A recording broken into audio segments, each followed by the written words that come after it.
حضور قرآن نے نہیں بتایا. قرآن نے تو بھائی آپ مجھے بتائیں ملت مسلمہ قرآن پر پہلے ایمان لائے یا رسول پر؟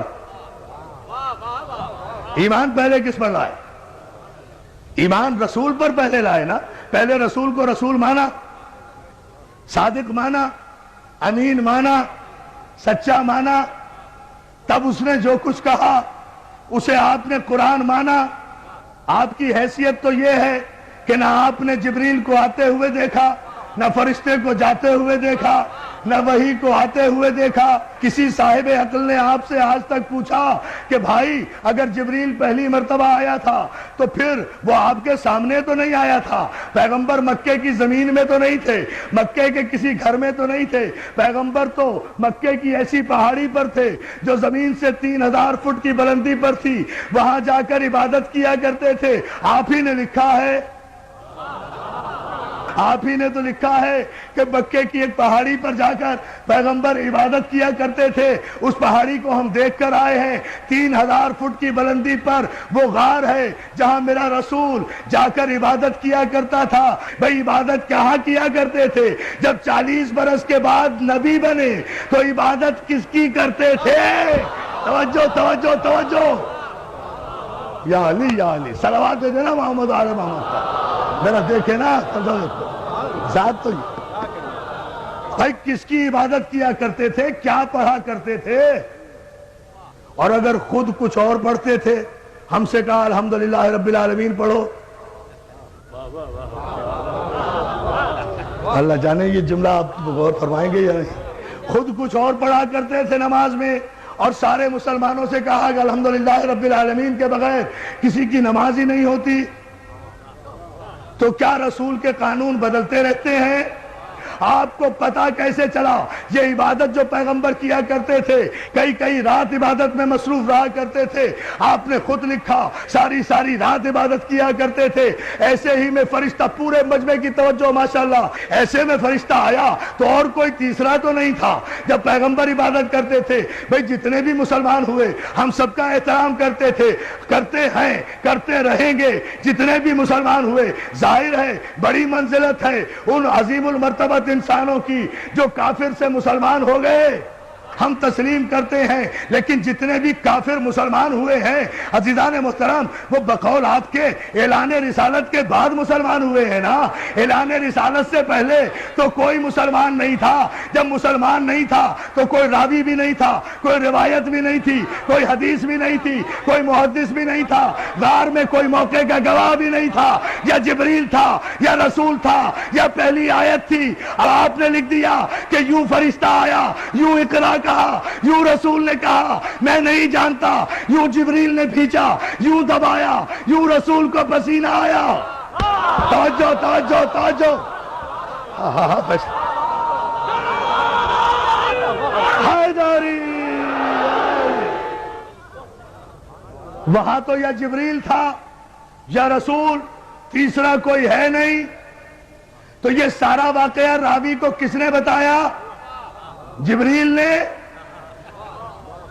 یہی تو فرق ہے امتی میں اور رسول میں, کہ بشر پر اگر فرشتہ نازل ہو جائے تو سانس بھی نہیں لینے دیتا. توجہ توجہ توجہ توجہ. درس دیکھے نا, زمین پر آنے کی مہلت بھی نہیں دیتا. توجہ ہے نا عزیزان محترم؟ زمین پر ہو تو آسمان پہ جانے کی نوبت نہیں دیتا, آسمان میں ہو تو زمین پر آنے کی نوبت نہیں دیتا. اور میرا رسول وہ ہے کہ جس پر 23 برس میں 23,000 مرتبہ فرشتہ نازل ہوا.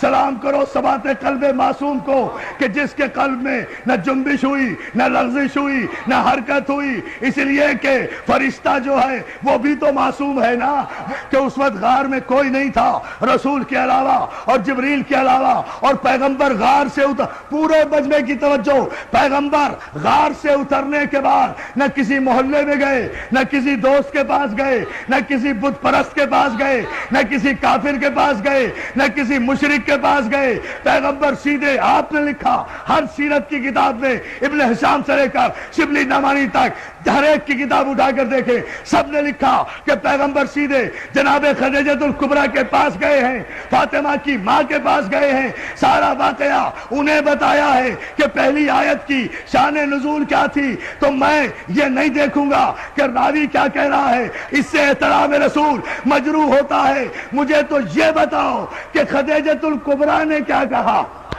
جو ہے بھائی، جو واقعہ بھی ہوا ہے پہلی وحی کے موقع پر، اس کا گواہ کوئی نہیں، لیکن جناب خدیجۃ الکبریٰ وہ ام المومنین بی بی ہے کہ ساری کائنات کی خواتین میں جنہیں یہ شرف حاصل ہے کہ جنہوں نے سب سے پہلے لب رسالت کو وحی کے مطابق جنبش کرتے ہوئے دیکھا اور اس کی تصدیق کی۔ ہائے ہائے ہائے، جناب خدیجۃ الکبریٰ وہ خاتون ہیں کہ جنہوں نے اس وقت تصدیق رسالت کی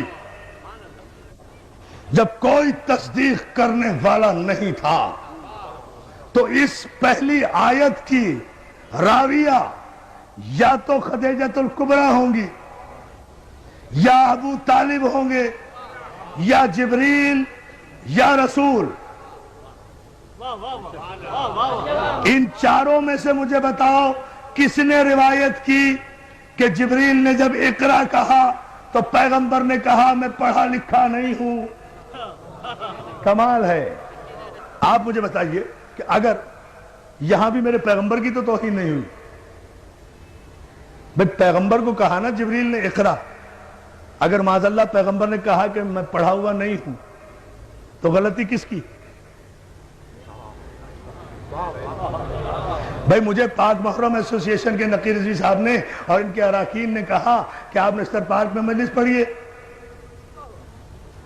انہوں نے کہا میں نے وعدہ کر لیا، میں آ کر ممبر پہ بیٹھ گیا، مجمع اتنا ماشاءاللہ سامنے ہے، اب بیٹھ کر بولتا ہی نہیں، مجمع کہہ رہا ہے مولانا پڑھیے، میں کہوں میں بھائی ان پڑھ ہوں، میں تو پڑھا ہوا نہیں ہوں، تو سارا مجمع پاک محرم کے سر ہو جائے گا نا کہ بھائی ان پڑھ کو لا کر ممبر پہ بٹھا کیوں دیا؟ توجہ توجہ توجہ توجہ، سارا مجمع سر ہو جائے گا نا کہ جب یہ پڑھنا نہیں جانتا تھا تو اسے ممبر پر لا کر، بہت توجہ، ممبر پر لا کر بٹھایا کیوں؟ مجھے پھر بھی کچھ نہیں کہے گا، یا بلانے والے کی خطا یا بھیجنے والے کی خطا۔ بھائی یہ تو اللہ سے پوچھو کہ جب وہ پڑھنا نہیں جانتا تھا تو پھر جبریل کو بھیجا کیوں کہ پڑھو؟ اب میں جملہ کہوں گا تاریخی اور آپ کی توجہ چاہوں گا۔ جبریل کو کہا کیوں جو پڑھنا نہیں جانتا تھا؟ تو جبریل کو بھیجا کیوں کہ جا کر کہو کہ پڑھو؟ تو بات کس پر آ رہی ہے؟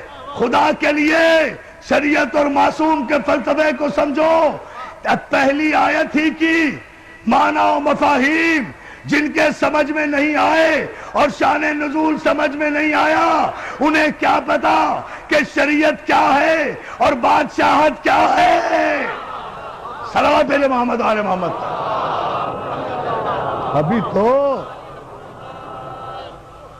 ابھی تو خیر سے پہلی آیت بھی سمجھ میں نہیں آئی، سارا قرآن کہاں سے سمجھ میں لائے گا؟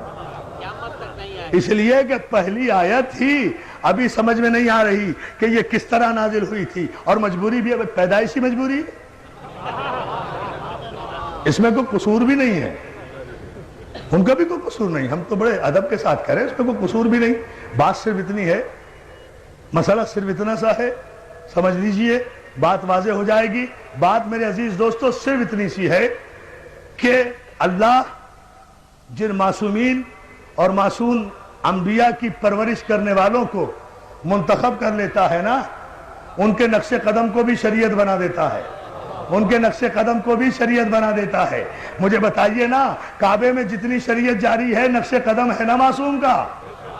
یہی گفتگو چھوڑی تھی نا، کعبے میں جتنی شریعت جاری ہے، یہ سارے جتنے ارکان حج آپ کر رہے ہیں، یہ جتنی صحیح کر رہے ہیں، یہ صفا و مروہ کے درمیان جا رہے ہیں، یہ 3 شیطانوں کو پتھر مار رہے ہیں، اگر بغیر سوچے سمجھے مار رہے ہیں تو یہ پتھر آپ ہی پہ پڑ رہے ہیں. توجہ توجہ توجہ توجہ توجہ. سلوات بھیجیں بابا دے برائے.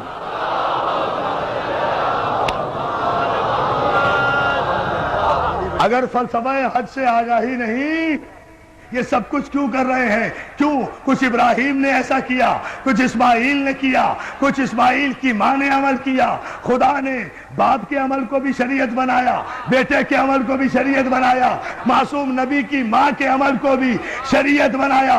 اور شریعت میں کسی کو چونو چرا کی گنجائش نہیں ہوتی. شریعت کی اپنی مرضی، معصوم کی اپنی مرضی. کعبے میں جاتے ہو، حجر اسود کو چومتے ہو نا، پتھر وہ بھی ہے، پتھر وہ بھی تھے جو کعبے میں رکھے ہوئے تھے.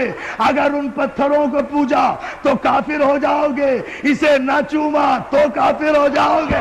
لاؤ شریعت کا استعمال.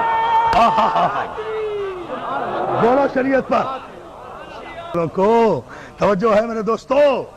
جب آپ اتنے انہماک سے اور اتنی محبتوں سے سماعت فرما رہے ہیں تو پھر ذرا سا اس کی وضاحت بھی سن لیجئے، یہ زحمت بھی گوارا کر لیجئے. عزیزان محترم، جتنے پتھر تھے، پتھر کے خدا بنا کے رکھے تھے، سب کو نکال دیا گیا، اس کو لگایا گیا. پتھر وہ بھی، پتھر یہ بھی. جنس میں فرق نہیں ہے.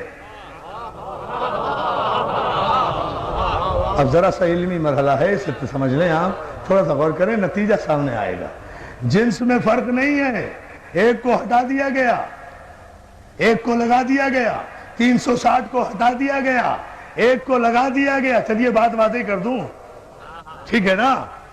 ایک کو لگایا گیا، اس کے ان کے آگے سر جھکایا تو مشرک ہو جاؤ. اسے نہ چوما تو ارکان حج مکمل نہیں ہوتے. یہاں تک ارکان حج میں شامل ہے کہ اگر بھیڑ اور رش کی وجہ سے حجر اسود تک نہ پہنچ سکو تو دور ہی سے اپنی ہتھیلی حجر اسود کی طرف کر کے اپنی ہتھیلی کو چوم لو. حجر اسود چومنے کا ثواب ہوگا. تو مولانا رش کی وجہ سے حجر اسود تک نہیں پہنچ سکے نا، اصل تک نہیں پہنچ سکے تو ہتھیلی یا انگلی کا اشارہ کر کے چوم لیا نا، وہی ثواب ہوا. تو اور ہم کیا کرتے ہیں؟ ہم بھی تو مجلس کے بعد اگر کربلا نہیں پہنچ سکتے تو انگلی کے اشارے سے السلام علیکم یا علی یا علی یا علی. سلام دے محمد علی محمد پر. عجیب فلسفہ کہہ گیا ہوں، ایک عجیب رخ سے اتنی احتیاط. پوری توجہ آپ کی چاہوں گا. عزیزان محترم، مولا آپ کو سلامت رکھے. اس مسئلے پر آپ غور کریں. یہ تو سارے مسلمانوں کا متفقہ مسئلہ ہے نا، حجر اسود کو چومنا. کیوں؟ وجہ صرف یہ ہے، کوئی وجہ نہیں ہے. اس پتھر میں کوئی پھول نہیں لگے ہوئے، کوئی یہ ڈائمنڈ نہیں ہے، کوئی ہیرا نہیں ہے، مگر 1 کروڑ تاج محل قربان حجر اسود پر. 1 کروڑ تاج محل اور شیشے اور سونے کی عمارتیں قربان، ہیروں اور جواہرات کی کانیں قربان حجر اسود پر. کیوں؟ خدا کے لیے پورا مجمع توجہ کرے. اس لیے کہ میں اپنی تقریر پر اب توجہ نہیں دلوا رہا، میں قیامت کے شعر پر آپ کو متوجہ کر رہا ہوں جو بروقت مولا کی مدد سے مجھے یاد آیا. عزیزان محترم، کوئی وجہ نہیں ہے، وجہ صرف یہ ہے. اب سمجھ لیں آپ، شریعت بھی سمجھ میں آ جائے گی، معصوم بھی سمجھ میں آ جائے گا. علی نے توڑ کر بت، کوئی دلیل نہیں ملتی. یہ شریعت میں شامل کیسے ہو گیا؟ علی نے توڑ کر بت حجر اسود کو دیا بوسا.